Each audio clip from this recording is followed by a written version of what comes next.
So if you are watching this or hearing this, I beg you, make time to be at this event because you're going to hear great music, you're going to have great fellowship, and you're going to hear the Word of God preached without compromise. Abantu bakunda ibitangaza bo ntibazaze kuko nta bitangaza akora.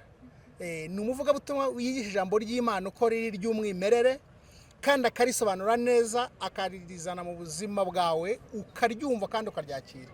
Rero twamukunze kuko afite ibigwi byinshi. Ni umuntu utangira n'itorero rifite abantu 100 rikagira abantu 2000 3,000 gutyo mu gihe kitarenze amezi 8. So nukuvuga ngo Imana iramukoresha mu buryo butari bwa bundi bw'ibitangaza abantu bavuga ariko kuko ijambo ry'Imana aricyo gitangaza gikomeye bamaze kuryakira.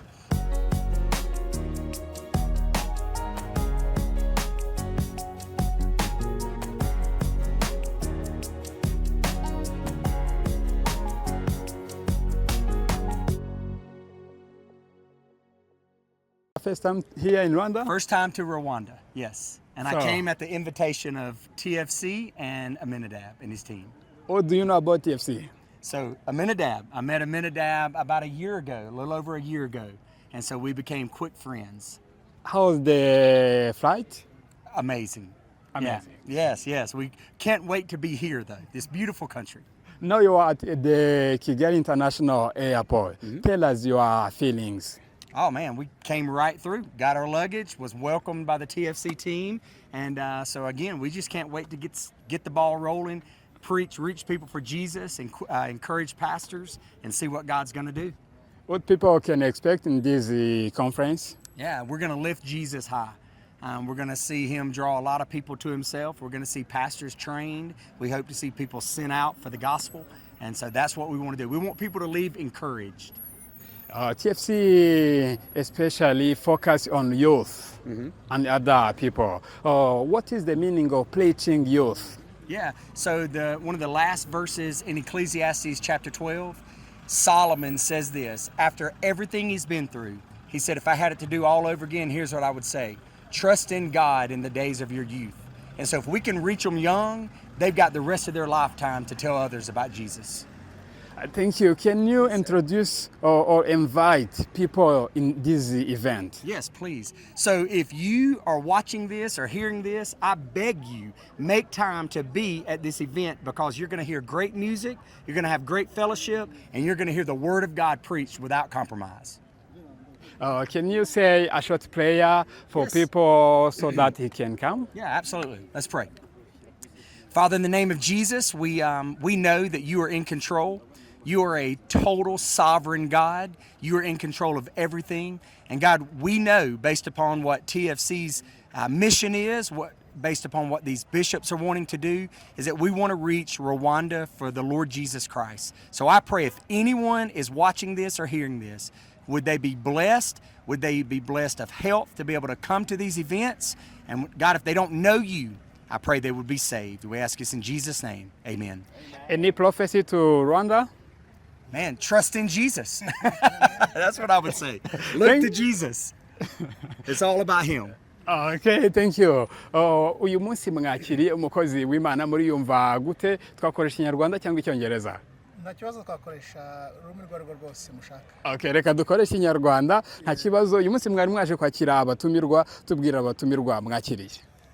Burakoze cyane dufite Dr. Chad yamaze kubivuga, dufite David na Audrey ni couple nayo yaje herekeje Dr. Chad kuko bava mu itorero rimwe ryitwa Life Community Church muri Amerika. Dufite umugisha rero kuba bageze hano amahoro. Yego, abantu bitega iki kuri no convention?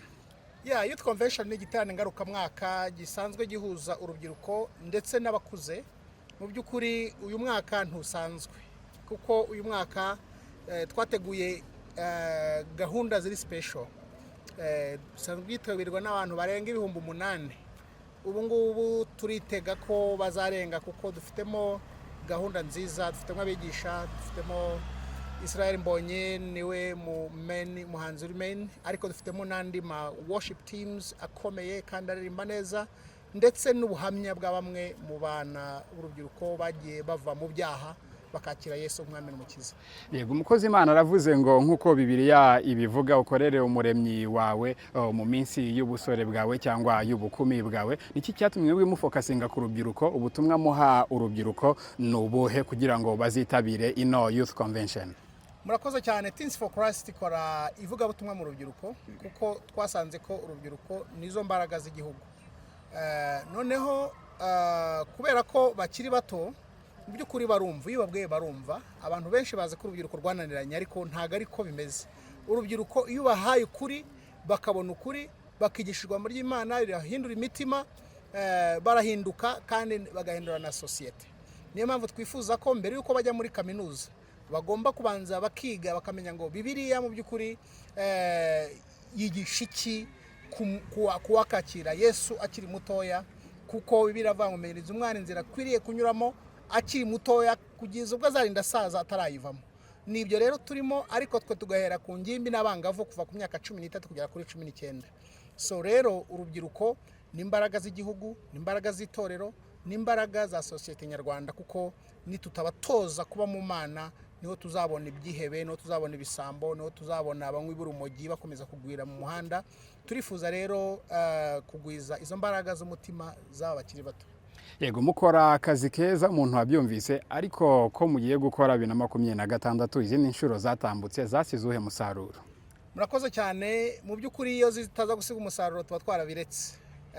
Dufite ubuhamya byo nakubwiye, abazaza bazabwumva. Buri mwaka tugira abagenda bahinduka bagakizwa, si igihumbi si n'ibihumbi 2 bararenga, kuko iyo bakirijwe bava muri izo ngeso mbi, ariko nanone umutima wabo bakawegurira Imana. So intuze rero turazifite izo ngero, izo testimony, izo stories ziruzuye gutyo.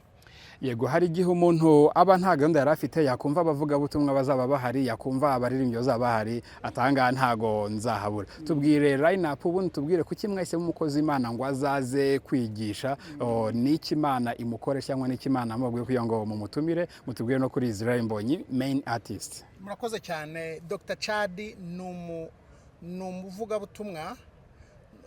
Abantu bakunda ibitangaza bo ntibazaze kuko nta bitangaza akora.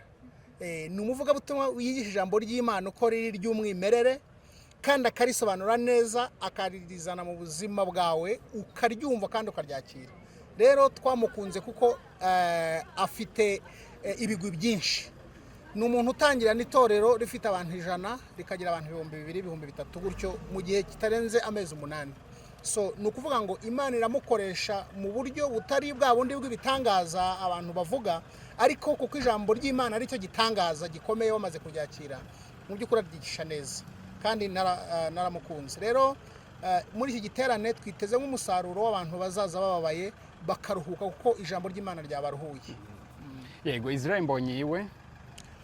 Israel Mbonyi sinzi ko hari icyo namuvugaho, izina rye rirazwi, nawe araririmba imitima y'abantu ikaruhuka. Nkanjye ubwanjye sinshobora gusiba muri konseri ye kuko indirimbo ze zaramfashije cyane. So Israel Mbonyi arabategereje, arabatumiye, rwose muzaze. Ubu noneho ntibikiri bya bindi byo kwishyura ngo nangahe. Kwishyura n'ubuntu, umuntu wese uzaza akahagera kare azaba ari mu mwanya mwiza, ariko agomba kujya kuri ticket.com kugira ngo agure abone itike ye y'ubuntu tishyuye. Yego, urakoze cyane. Tugana ku musozo, watumira abantu ukabibutsa n'itariki naho bizabera? Ni ku cyumweru, kuri iki cyumweru tariki 17 z'ukwezi kwa 5 bizabera muri Camp Kigali, aho abenshi bazi habera ibitaramo. Tuzakorera imbere muri big tent, ariko dukoreshe na stade hanze kubaza saguka. Imbere hazaba hari ama screen.